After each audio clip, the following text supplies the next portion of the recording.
CEO of Vital Voices. Welcome to what I think is going to be a really cutting edge and interesting discussion around climate. In particular, of course, many of you know over the past 2 weeks, world leaders, business leaders, NGOs, activists, and the media have all gathered in Glasgow, Scotland, for the United Nations Conference on Climate Change, COP26. It's been described as our last best chance to combat the climate crisis before it's too late.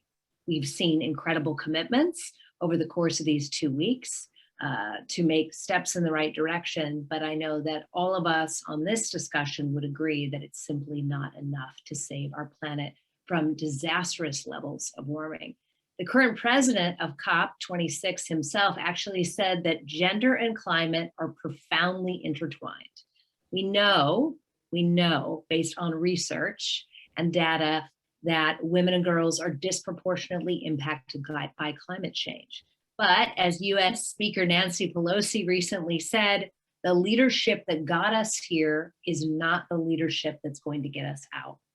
And I think that all of us would agree that we need new voices, new innovation, and new leadership. And I'm so thrilled today to be joined by a panel of experts across our global network, representing partners who really are doing precisely that. They each come at the issue of the climate crisis in a different way, using different tools and networks. And I think one of the greatest things that we have to learn from them is the ways in which women are going about it in a new and innovative way. So let me introduce them and then we'll get right into the discussion. So first we have Kahea Pacheco. She is the co-director of Women's Earth Alliance, and she really works at the intersection of climate law and environmental justice. Habiba Ali is the founder and managing director and CEO of Sosai Renewable Energies. She is really working at the intersection between renewable energies and climate in Nigeria. Carolina Rudnick is at the intersection of climate, human rights, and combating human trafficking. She's a lawyer and co-founder of Libera, based in Chile. Veronica Sabbag is founder and chair of United Voices for Peace, and she comes at the issue of the climate crisis from the arts and cultural diplomacy, and she is joining us from Spain. And finally, Kasha Sequoia.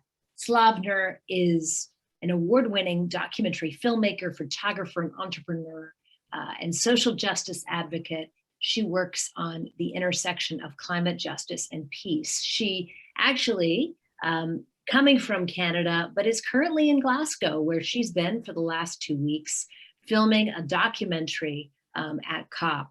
So I want to turn first to you, Kasha, because you are indeed there in Glasgow. You've been there, and I just wanted to get your, what you're seeing, what you're feeling. Was it what you had expected? Do you have greater hope? Are you disappointed?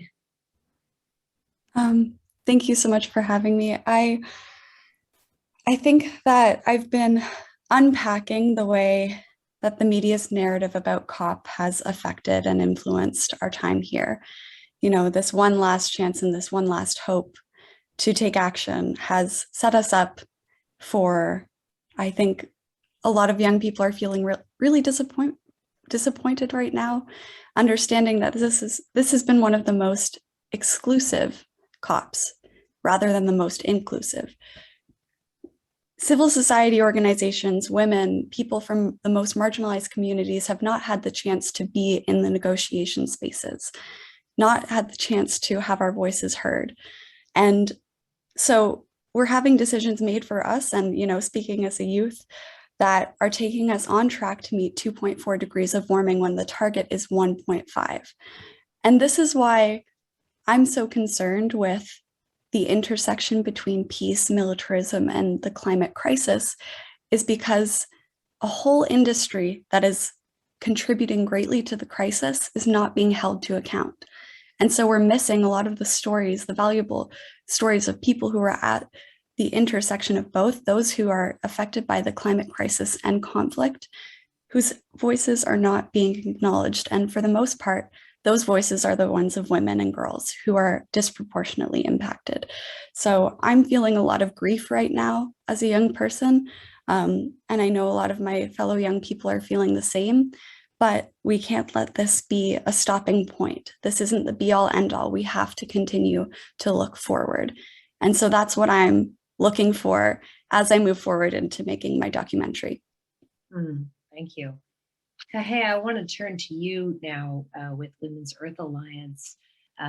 Vital Voices is partnering with Women's Earth Alliance. And I think one of the reasons we felt so strongly about partnering with you is you have been in this business for 16 years. In many ways, far before people really recognized and saw the link between the advancement of women and girls or the disproportionately negative impact that climate has on women and girls. And certainly, you know, when I look back at our founding, you know, 26 years ago, coming off the UN Fourth World Conference on Women, where the Beijing Platform for Action was signed, the most progressive document still to this day, sadly, for women and girls, climate was not on the agenda.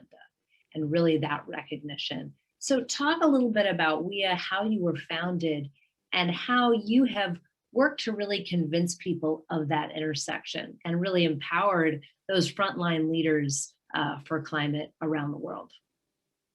Yeah, thank you, Alyse and Manira and Leslie and the entire Vital Voices team for having me today. It's amazing to share space with these incredible co-panelists. WEA is, as you said, you know, we're a 15, 16-year global initiative, and we train, resource, and catalyze specifically grassroots women's networks to protect our environment and build safe and healthy and just communities now and into the future. And since our first founding meeting of 30 grassroots women leaders in Mexico City in 2006, we've grown that circle, and that circle has just beget more circles and more circles of grassroots women leaders. And we've worked specifically at that intersection of women's rights and climate justice, creating programming, serving grassroots leaders around key environmental themes that really were identified during our founding meeting by our founding mothers, themes of climate change, water, land protection, energy, and more. And so what we do in that sphere is we design capacity building trainings where we link women who are already established as community leaders with access. They can access technology, economic development, financing, mentorship, and central and at the heart of WEA is our global alliance, where they can, you know, they can access the things that they need to build self-reliant, environmentally sustainable and healthy communities, and do so in a supportive circle.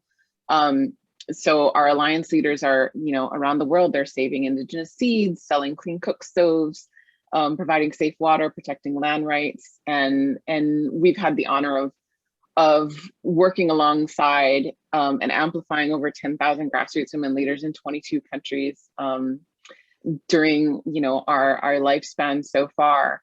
And we do this work of resourcing our world's women, of catalyzing women-led, you know, environmental and climate solutions, because it's a must. We recognize that for generations, women have been the caretakers of communities, and all of the responsibilities, providing water, food, shelter, energy, caring for children, elders, household assets, they're impacted by the climate emergency. Climate change is a threat multiplier. It exacerbates existing structural and social gender inequalities, which means that as these crises intensify, women and girls are hit the hardest. They're the most exposed to economic instability, displacement, sexual violence, and more, especially in the context of the global South. All of their responsibilities get more difficult and dangerous as the climate changes. And, you know, around the world, women risk their lives every day. We see this in our work just to ensure that their families can access clean water, food, and land. They, women in impacted communities, they hold a cumulative body burden of pollutants that are in their immediate surrounding environment caused by by extractive industries that are continuing to damage our environment and contribute significantly to global warming. And according to the UN, 80% of those who are displaced by the climate emergency are women.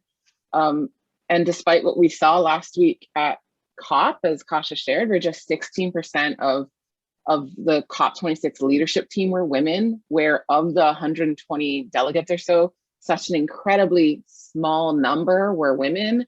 And where it's very, very clear that, you know, Indigenous peoples were largely excluded across the board. Despite that, we also know that from the front lines, grassroots women leaders are best positioned to design the solutions our world needs, because they have their fingers on the pulse of those resources that they're the caretakers of. They're the mothers of movements, and around the world, they lead the majority of local environmental justice movements, despite persecution and deep inequity. And they've done that, you know, for generations, since time immemorial. It's globally recognized that their leadership is one of the greatest leverage points for increasing our climate resilience. So, you know, despite that, we see that they continue to face an uphill battle. And that's really where we come in. We do this because we believe that when women thrive, the earth thrives. When their leadership is recognized, respected, centered, and amplified, children are safer, communities are healthier, natural resources regenerate, local economies prosper, regions stabilize, and that's really when any sort of lasting transformation can take root. Yeah.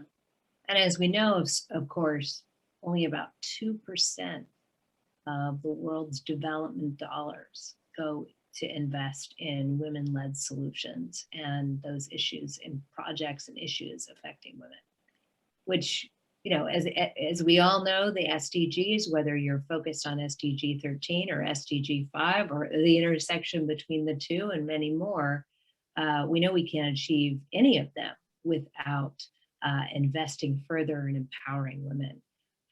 Carolina, I want to turn to you now, because I think your work is incredibly pertinent to this discussion, and really, I think, highlights the evil underbelly of climate change and displaced people and the impact on women and girls. Can you talk a little bit about your work at Libera?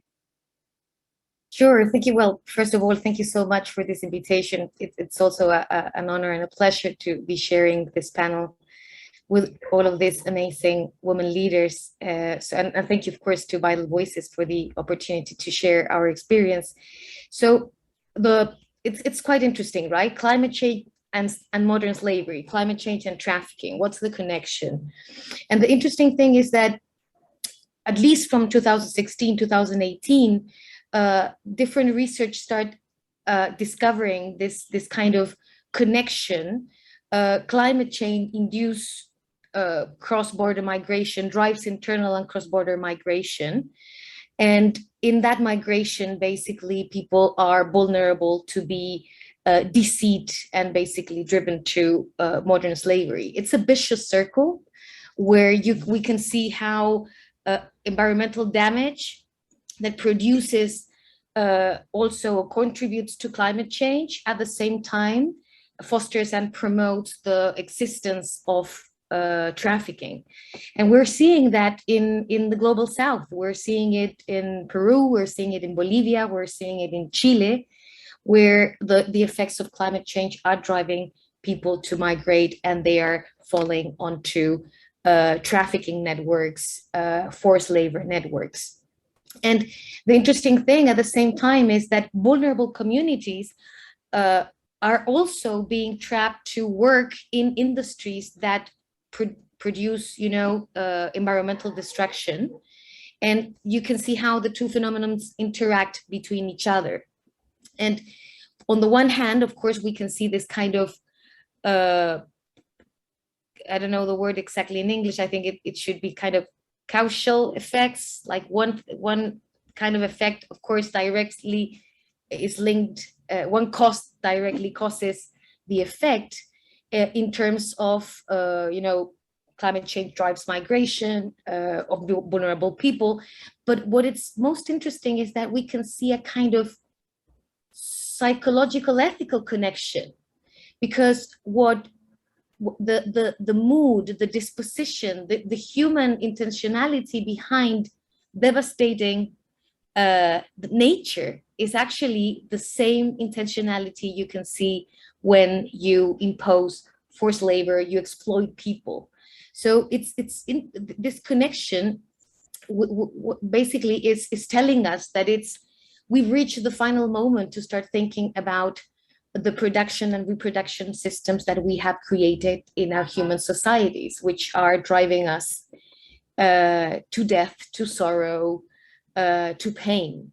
And therefore, it comes with a lot of messages regarding what do we want from our economies and what do we want from our societies, and the full respect of human rights of everyone involved in these multiple interactions between individuals. And basically, we just joined 58 human rights organizations, academics, to present a letter to the president delegate of the COP26 in order to ask them to actually address both issues together: climate change and modern slavery. The answers, the recognition, the acknowledgement of the problem needs to be done by looking at these two phenomena together. Yeah, I know that you had some great recommendations within that letter. Can you talk about any of those recommendations? Yeah, there are many recommendations. Let me just. Why don't we come back to no, sure, but we need mitigation. What's called this mitigation ambition, right? Something that, in a certain way, Kasha was talking about. We need to, first of all, we need to recognize the link between the climate-induced migration and modern slavery, and include it as an action in the climate targets, and create provisions in the Green Climate Fund for migration and for modern slavery-related responses. And we need to include and track the progress of this climate-induced migration, displacement, and anti-slavery actions in the national determined contributions, in the NDCs, and in the national adaptation plans, and also to consider the need to address climate-induced risk of modern slavery in the Warsaw International Mechanism Task Force on Displacement. And I would say that the most important message is to use this opportunity for this great concept that is coming into the conversation with every day with more force, which is the concept of just transition. We need to open the door to a just transition, to sustainable renewable energy, to provide decent work for all workers in the renewable energy sector, and tackle instances where forced labor is used in mineral extraction and manufacture of solar panels and renewable energy supply chain. So we don't commit, the same sins that we can see in the extractive industry, basically. Right. I want to turn to you now, Habiba, because of course you work in the renewable energies, and I think represent really a generation of rising women entrepreneurs and social entrepreneurs who are coming up with innovative strategies to curb climate change, but also at the same time create economic livelihood and new opportunities. Talk a little bit about your work with Sosai.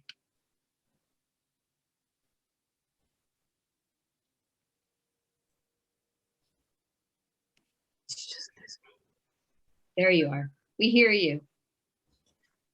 Okay, great. I was just like, it's when it's my turn, I start having internet issues. So thank you, Alyse, for the opportunity always. The work that we do mainly is deploying solutions that actually address climate change a lot. And I think most of the work that we do will not even be done if we do not have climate practices to fight about. For example, one of the major things that we're currently doing is that we're deploying solar drying hubs across communities in northern Nigeria, because when we first started, one of our major work was to ensure clean cook stoves reached every community that we worked at, and we were doing the sales and deployment with women. and ensuring that women got some income because they sold improved cook stoves.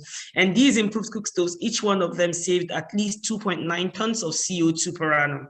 So we were, in essence, with our deploying over 70,000 improved cook stoves, every year we were ensuring climate practices were being reduced, ensuring these women made economic growth in their activities and all of that. But now we've even gone further.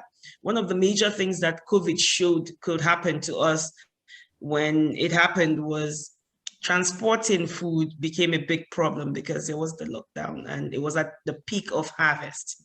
And most of the women who farm their small tomatoes in their farms, or supported to harvest peppers, were stuck with so much produce from the farm, and they couldn't do anything with it. And it was also out there where it was rotten and causing other problems to the climate and to people and everything. And so we saw this, and luckily we got support from a program then called the PropCom Maker Fee, and we were able to deploy, at least that time, we started with 7 solar drying hubs, and each of the hubs employed 10 women who owned the hubs and provided drying service to the farmers in the communities, made money from providing that drying service. It became so much fun for them that even outside of the season, they dried fruits, vegetables, or whatever they thought people needed in dried form. And now what we're doing at Sosai is trying to see if we can optimize their activities, get them the Food and Drug agencies number, just make it a very good business for them so that they can grow that. And, these are women that are now seeing not just money to, $1,000 in a year or something like that. They are beginning to think big, thinking about how to grow their business, make it strong businesses. And luckily, recently, we got another support from the Nigerian COVID Challenge program of the USAID. And now we are going to add slicers, what do you call it? So many machines to the hubs so that at least we get each of the existing hubs to a point where they are drying tons of food every year, saving us tons of climate effects into the atmosphere, and, just generally ensuring that they also have strong economic resources to be able to define the kind of cook stoves they use. And still, these women are also the champions that deploy the solutions that we use in the communities as well, that are used in the communities. And our work so far has supported and ensured that each year, when you put the cook stoves, the dryers, the mini grids, and the solar home systems together, we are currently saving at least 210 tons of CO2 per annum. We've empowered over 350 women so far. It's beginning to get, I think I've heard something somewhere before that when you feel overwhelmed, then it means you're traveling well. So it's beginning to feel tiring. But yeah, I think this is the time to start really letting go and letting other women, travel with me as much. And it's so exciting that these women are beginning to buy into my vision and feeling very strongly about what we're currently doing with them. Wow, thank you for your work. I want to come back to you, Kasha, and just, I think, build on something that Kahea said, and I think, really the representation or lack thereof of women as negotiators, as speakers, as part of COP. And in fact, the former president of COP, Claire O'Neill, noted this and said that, it's extremely sad that, women are not represented, and that, we know that if we are not at the table, we're on the menu, she said. And how did you experience that? And was that a surprise to you, that there were so few women really in leadership and negotiation positions? Unfortunately, it wasn't a surprise to me, because the systems that have put us into a state of emergency with the climate are systems that have been upheld by the patriarchy. And who is upholding the patriarchy? It's those in the decision-making spaces. Because if more women have been included from the start, if we had given women not just a seat at the table, but power to make decisions and advocate for our communities, I don't think that we would be dealing with the crisis that we have now. And so to me, I'm disappointed, but I can only continue to hope that we drive for more inclusion of women, of the most marginalized populations, of those who are experiencing the climate crisis now, because it's not a future problem, it's a right now problem. And, linking to peace, we have a very similar problem with, peace and conflict decision-making spaces. Women are not accurately represented in decision-making spaces related to peace building. And when women are included, peace treaties last longer. So we need a more, I guess, direct effort to include women and make decision-making spaces safe for women to advocate for our communities and needs. So I can't speak to being in decision-making spaces because civil society was left out. So Veronica, I want to turn to you because I think the work that you're doing is so critically important.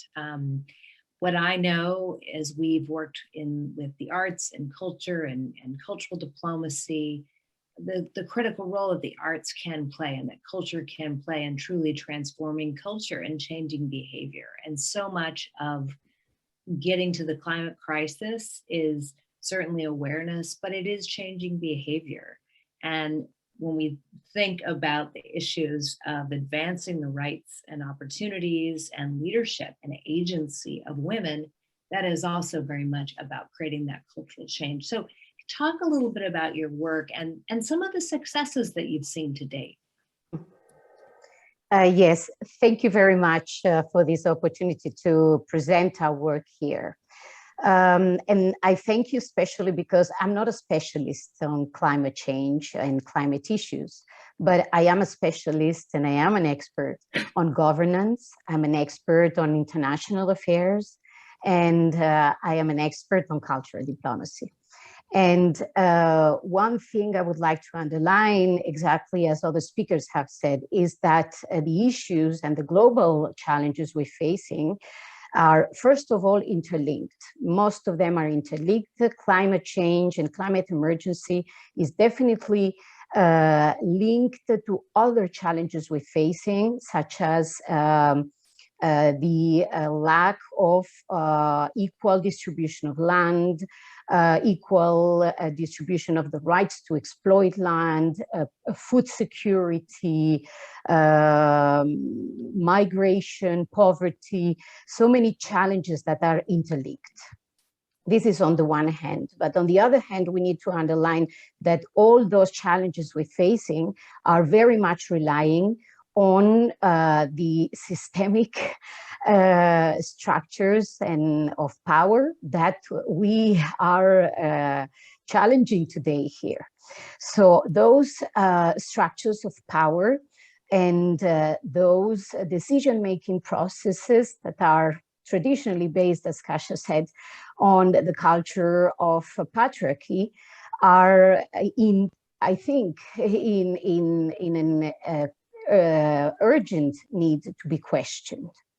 And the way to question them, first of all, is by challenging the culture in which those structures are based. And this is precisely the work we're doing.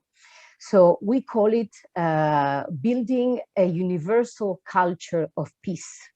But because there will be no peace in these sort of systems that are based on exclusion and domination. Only for us, at least the inclusive decision-making processes will lead to sustainable peace and development. So there's going to be no development. We can talk about as many sustainable development goals as we want, but we want to reach any development, any sustainable development, till all those affected by those challenges are not included in the decision-making processes. It is very unfortunate to hear about what Kasha is reporting from COP26. I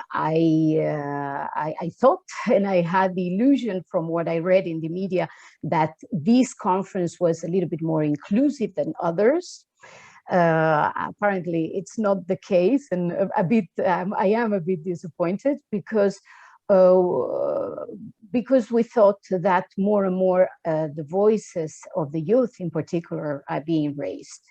So in this sense, again, I come back to our work, and our work, as I said, is in this field relates very much with the intersection to peace, which is the SDG 16 and partnership, because as Kasha said, again, we won't do that alone.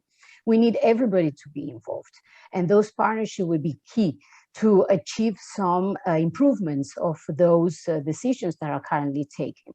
So if it's not in the context of the UN, if it's not in the context of the traditional structure of power, we will have to look for other spaces. And those spaces of decision and influence are the civic engagement and civic movements. And in this sense, so I will talk about what we consider very useful, which is a reflection on an SDG 18, meaning an additional sustainable development goal that will lead us to question the current culture and to put forward the need for a cultural shift in the way we want to reach development. So I know that Mrs. Maria Fernanda Espinosa, former UN president of the General Assembly, she pushed very, very strongly for the inclusion of culture and a cultural shift into the Agenda 2030. Unfortunately, this change was pushed, this proposal was not accepted, but so we definitely will insist from other spheres than those traditional structures of power to have then this cultural shift happening. This cultural shift happening from civil society in order to include all the voices and of all those affected by the impact of those global challenges. And in this sense, I'm particularly proud to be supporting, in the context of our organizations, initiatives such as the one that Kasha has presented. So we believe in the power of the arts, as Alyse has underlined, and to rely all of us together as human beings, first and foremost, and to try to change and influence this culture in order to speak to the hearts of the people. If they're not listening to what we write or what we say in some speeches, maybe they will listen to what Kasha and others will put in other words and other languages. So this is why, I mean, I personally am very committed to this mission, to try to bring all the voices and to unite all the voices of those underrepresented in those traditional structures of power and decision-making to make their voices heard. Well, thank you. I want to open it up for questions, from those joining us, audience members, comments, questions. Please put those in the Q&A, and we will try and get to as many as we possibly can in the remaining 25 or so minutes. Before we go to that, I want to come back to Kahea, because you work very much at the intersection of Indigenous communities and the climate crisis. Now, we know that over 80% of remaining biodiversity is within lands of indigenous people who've protected them for generations. And what we also know is that many of them have matriarchal structures, and indigenous women have played such a leadership role. Can you talk a little bit about your work and that nexus there, and why it's extremely important to learn from the indigenous communities, but also in making sure that their voices are heard, which is, we know was a major shortfalling at the COP gathering. Yeah, absolutely. Intersectionality is a huge part of our work, and the recognition that climate and environmental justice just isn't possible without gender justice, without racial justice, without economic justice, and without a real reckoning of not just the US's colonial history, but our global colonial history. And that's really central to our theory of change. And that was highlighted in our work we did in partnership with an organization called Native Youth Sexual Health Network. And that work was called Violence on the Land, Violence in Our Bodies, Building an Indigenous Response to Environmental Violence. And the initiative centered on the experiences and resistance efforts of Indigenous women and young people in order to expose and address the impacts of climate change-inducing extractive industries on Indigenous communities and lands. And this dangerous intersection of industry, the violence that accompanies it, and a population of women and young people who are already targets of systemic violence and generational trauma.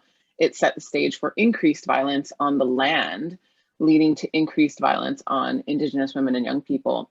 And what the years of that work and the conversations had with community members, elders, and leaders showed us is the deep and intersectional nature of environmental violence and of climate justice, the higher levels of cancer and birth defects and miscarriages and mental illness, and its impacts on the social fabric of Indigenous communities living near these sorts of development sites, and in territories that have been stolen from them and then have been sacrificed to this kind of extractive industry. The ways that this industry, which is fueled by corporate and governmental greed, furthers colonial and patriarchal systems by eroding traditional Indigenous governance systems. And like you said, and the role of women in these communities, many of which are matrilineal.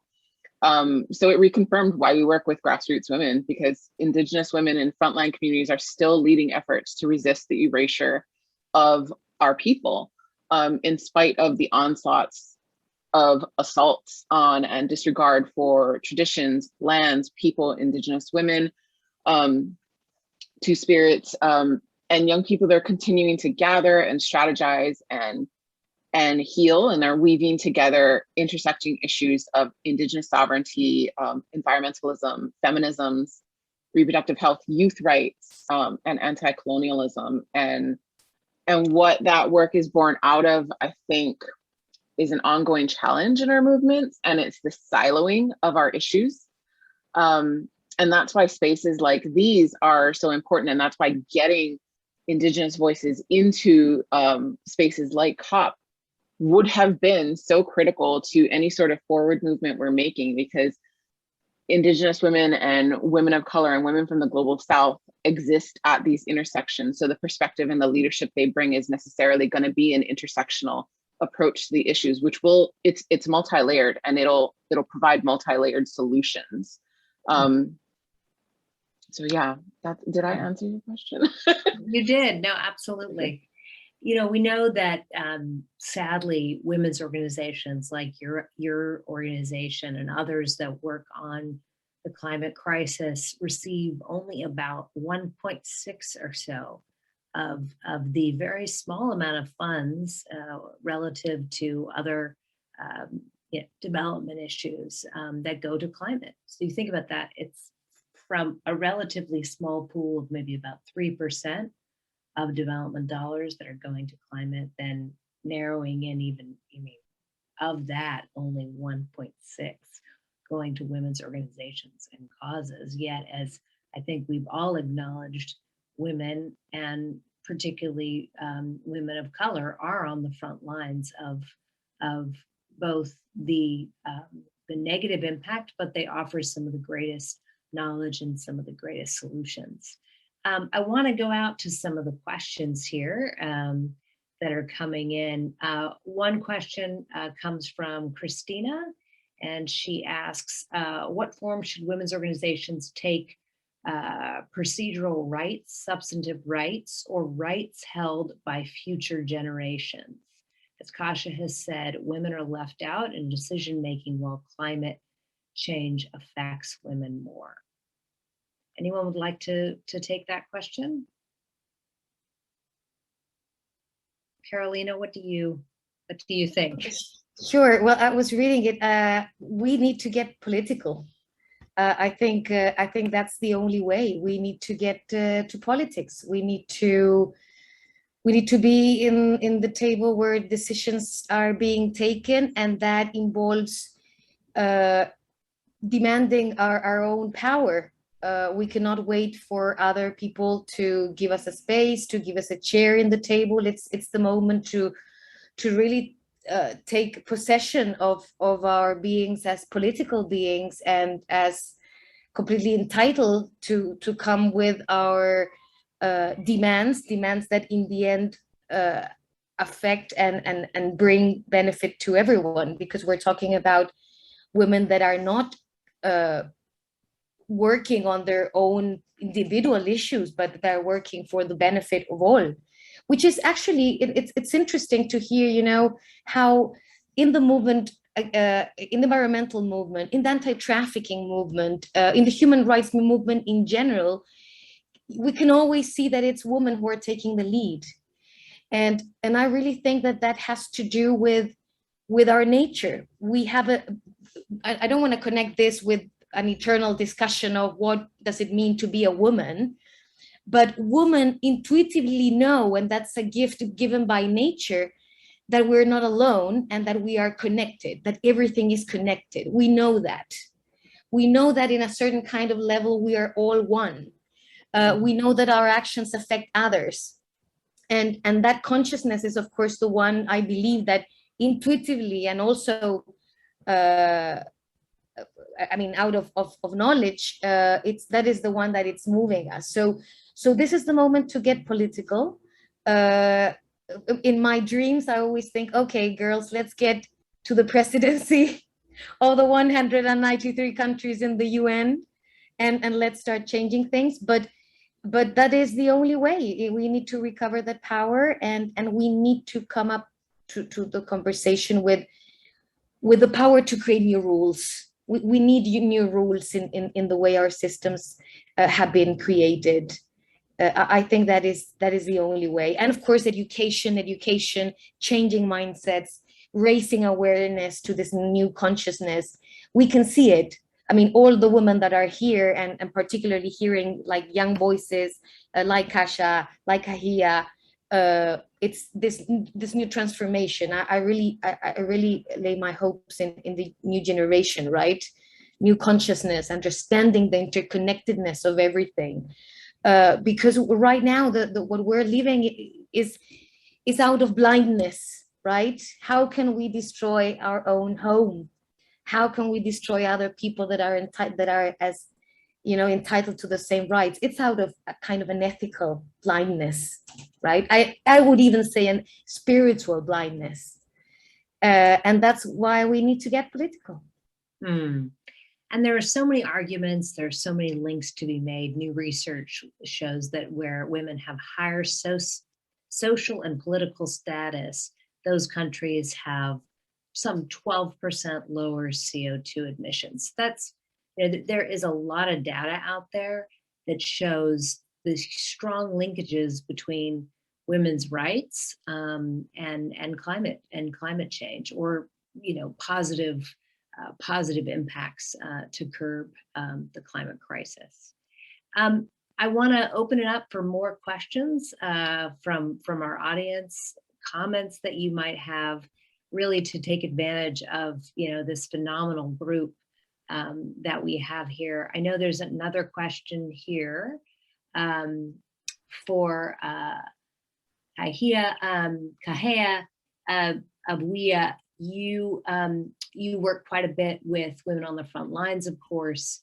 Can you talk a little bit about how you get grassroots voices heard in places where they can foster policy change? Obviously, we know that hearing directly from those impacted by issues is incredibly important. So can you talk a little bit about that?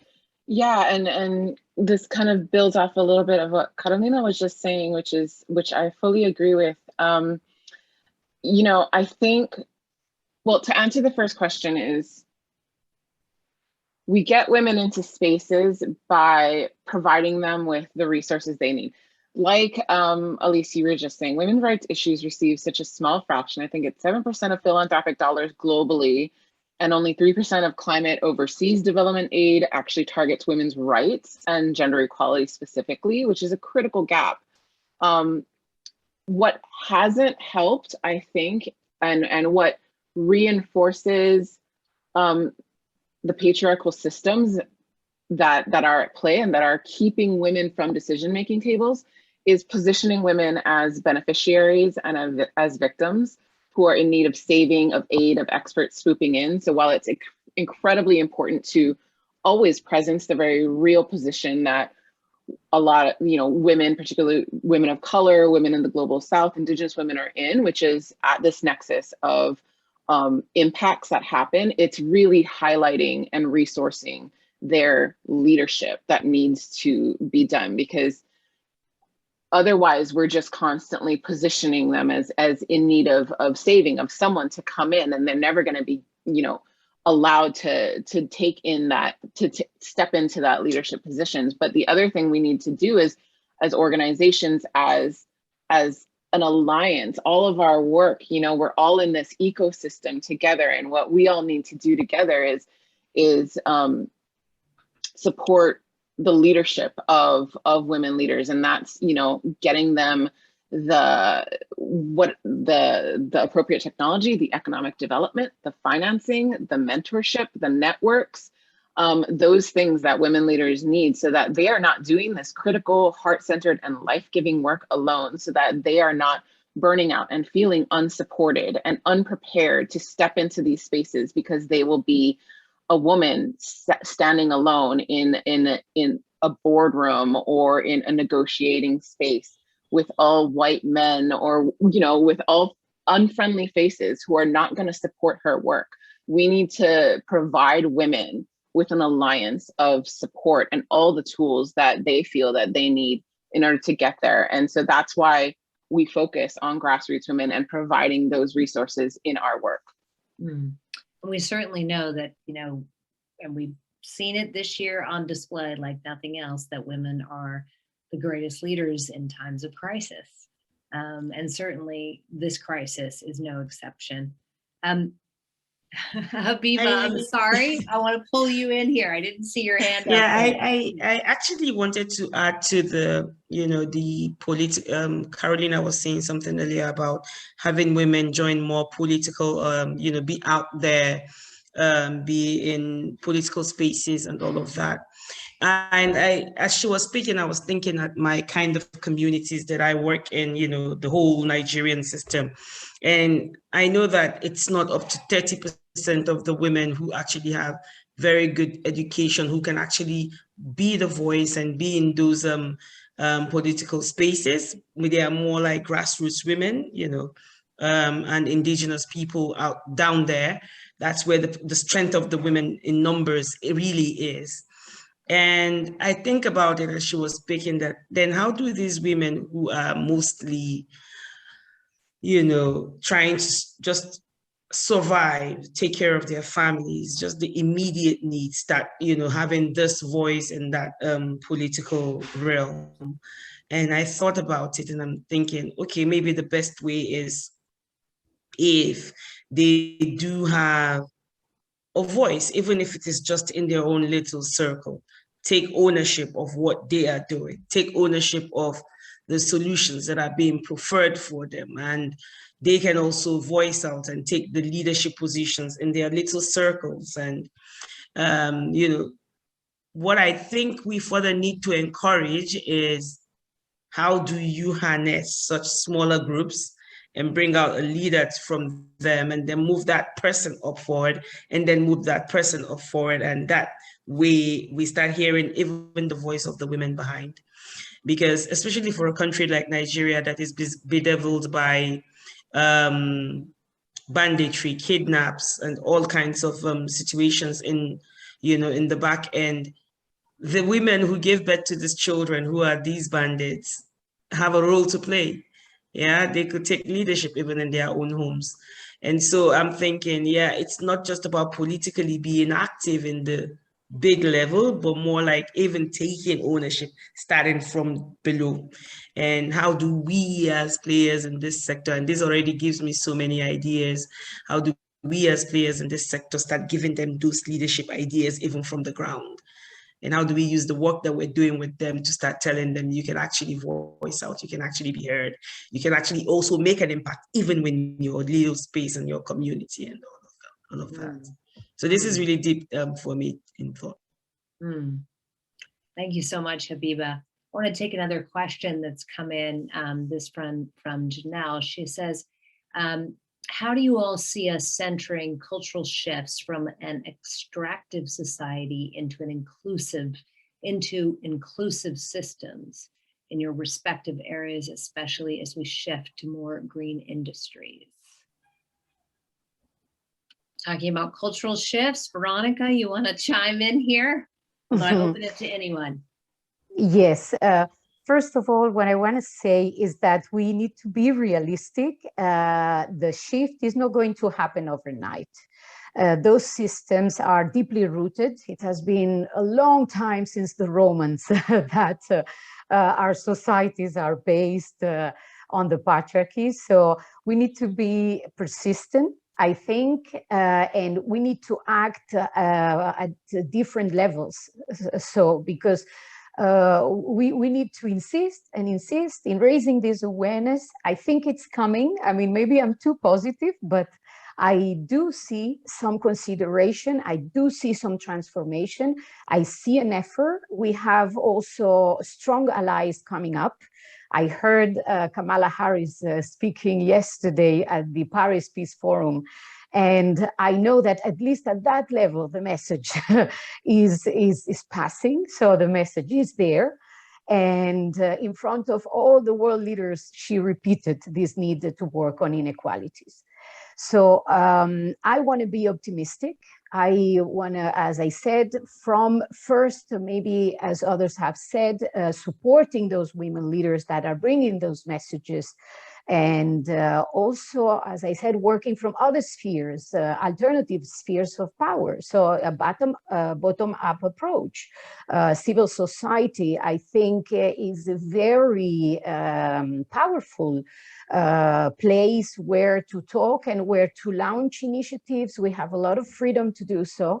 And I think we need to take advantage of this. And I want to thank Vital Voices. I think, I mean, is a very important initiative and platform for women to put forward also and to flourish in their initiatives.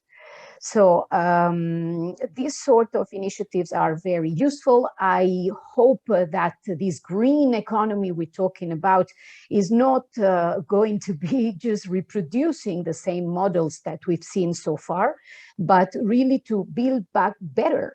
So to try right now at this time where there seems to be some questioning about the efficiency, the sustainability and the prosperity of the traditional systems, to rethink everything back. And now I hear as well, and I want to be optimistic there, more and more representatives of the industry questioning this need of inclusiveness also in the way their corporate works. So again, I want to leave you with this positive note, and I'm sure that, I mean, with all those voices that are raising up, I'm sure we need to measure better our impact and be aware of what we are achieving. I'm also aware that the next edition of the conference on the status of women, so next year, March 2022, will precisely focus on that. Will precisely give voice again to women and girls to speak about climate change. So we do have opportunities that are slowly opening up, and I think we need to seize them all. Thank you. Thank you. I know we have more questions, but we're also coming to the end of our hour together. I want to bring Kasha in. I see you've got your hand raised. I don't know if you wanted to comment on that or one of the questions in the chat, but please, the floor is yours. Sure. Thinking about, transitioning from extractive systems into inclusive systems, there are three, I think, key areas that we need to focus on and let leaders from these areas lead the way. So we need to focus on decolonization first and foremost. We need to decarbonize, and we need to demilitarize our systems. There are so many oppressive systems of power that are currently keeping us in this crisis, layering on all the impacts onto women and girls. And so grassroots leaders need to be a part of this process, not just in consultation, but in active decision-making. And so I do have hope that youth, that women, that people of color, BIPOC, disabled folks are leading the way to find solutions that will be sustainable for their communities. So those are my last final thoughts. Thank you. And in our sort of 3 minutes remaining, I would love to just go around to each of you and ask for what is the one thing that you would like to see, as we look forward post-COP, whether it be the international community, governments, civil society, what is the one thing that you would like to see happen, in our collective efforts to mitigate climate change? Can we start with you, Habiba? Thank you, Alyse.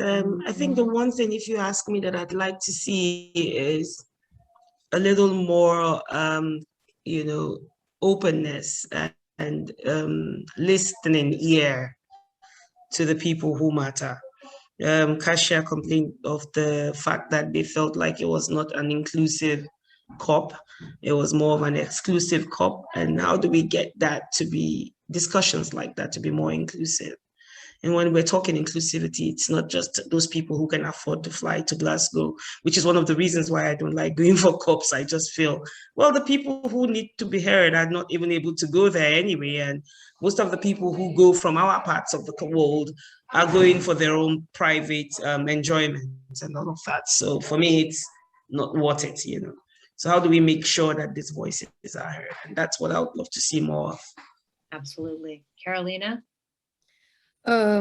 There's a global movement right now in law, in international law, that takes into consideration this view of understanding that we are an interconnected, interrelated system, which is basically the guiding principles of United Nations on business and human rights, and this concept of human rights due diligence, which if you actually look at it, it's a revolution in the sense that we're asking state, companies, individuals to understand that their actions affect others, and therefore that in our interactions, we need to take into consideration the possibility of interfering, violating, abusing the rights of others.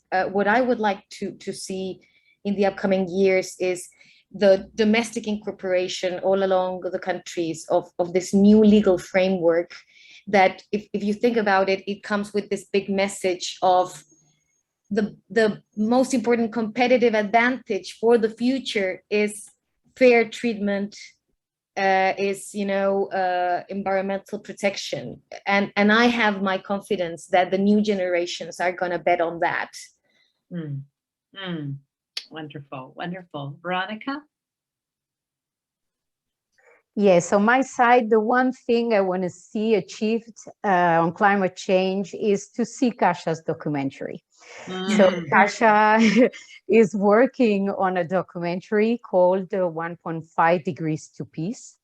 And I think that this documentary gathers not only the intersection between the culture of nonviolence and climate change and the voice of the youth, but also, as I said, this aspect of having the culture of peace, the culture of inclusiveness, the culture of listening, and included in this concept of peace. So I really wish Kasha all the possible success in the broad dissemination of your work once it will be accomplished. And I'm sure it will be a very powerful way to make your voice and the voice of others like you heard in big and broad instances. Wonderful. Kasha? Well, thank you very much. It is an honor to be here among all these incredible women doing such wonderful things for their communities. What I want to see going forward into the future is the breaking down of silos between climate justice and all other issues. And that's why I've been at COP, is to look for the links between militarism and the climate crisis, which is missing from the conversation. And so I know that we will not have the most holistic vision of climate justice if we're not including that in the conversation. And so that's what I hope to continue to see, is just breaking down these barriers between issues. Wonderful. Kahea, I'm going to give you the last word here. Kasha and I are on the same page, we're on the same wavelength. The thing I want to see most is the unsiloing of our work. So often we see, like she said, women's issues over here, militarization, climate mitigation over here, green economy over here, as if these things are separate. And I'm constantly wondering what things would look like if we approach these multi-layered issues with multi-layered responses. And I think the answer is that we would understand on a very basic level that without the voices and leadership of women, women of color, women from the global South, Indigenous women, without them, we won't see real change or real solutions. Well, thank you. That's a wonderful place to end. Thank you all for joining us. And thank you to these extraordinary women. Truly, I am grateful for you, for your work, for your voice, and for your leadership. Thank you all for joining us, and enjoy your weekend. Bye-bye.